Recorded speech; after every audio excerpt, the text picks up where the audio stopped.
Hey everyone, welcome back to Crypto Cash. Thank you so much for joining me here. Hope you're having a great day. Quick look here again at Avalanche. Going to double check a couple of key factors. It's looking better than it was yesterday. I'll describe what I mean by that here, but and essentially we're getting close to testing that descending trend line. So if we can break through that, we should be in pretty decent shape. Let me take a quick look here at liquidation first before we get started. And if we take a look, we're right there at $40 to $41 is a heavy concentration liquidation above the price, but even more heavy is between $37.30 and $38. Okay, so really we got this price action right now where Avalanche wants to break out in either direction. Okay, this is effectively range bound activity. So as we continue to see more and more shorts and more longs enter the market, we're more due to see some volatility. Okay, so the truth is though, if we look at volume, it hasn't been like super impressive, so we're not seeing an increased amount of volume here.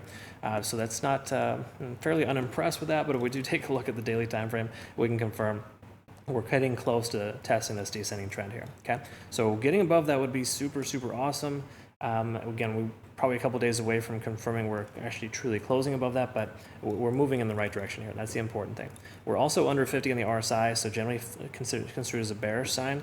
We do have the MACD and a stochastic swinging up though, letting us know that, hey, we've got good momentum. There's a decent chance this could continue further up. Okay, so a lot of times when you break through a little resistance, the more recent high, and you can retest that as a new low, you're more likely to see the price pivot and continue higher. Bitcoin's exuding a very similar pattern, if you will, right now, and it's a positive sign nonetheless. Okay, so taking a quick look here at the simple moving averages on the 4 hour. We talked about this yesterday.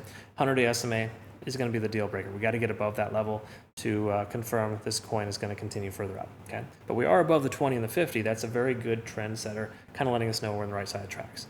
Okay, and then we combine that with being over 50 on the RSI. Money flow index is high. Stochastic trying to swing up here. These are generally favorable signs. Now, if we do look at the MACD here, it's trying to converge, but hasn't fully yet, so we're not quite confirming, but again, breaking above this descending trend line, I think is going to be a huge step in the right direction. So if we can get a closure above that level, I think we're going to be in pretty good shape, but we can see we're kind of in this, this range for the moment, okay? Price action is essentially just working itself into this range, so it's pretty much as low as, what, 38.50. Actually, no, we'll just say 38.20.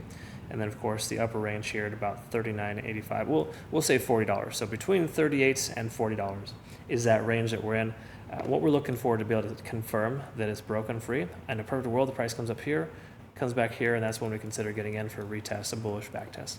If the price does the inverse, of course, comes down here, this is a consideration for a short here. But again, we want to confirm that with the cloud, right? And the good thing is the cloud is kind of hanging out right in the middle there, so closing above or below that would effectively give us that confirmation. So we're right on the edge again. That's what range-bound activity does for you. You're kind of just waiting for a breakout to happen, and then you take the trade. So that's kind of where we're at here for the moment. I appreciate you watching. Hopefully this made sense. I described this correctly. Comment below, like, subscribe, and follow if you haven't already. We'll look forward to seeing the next one. Have a good rest of your day. Thanks again for your time.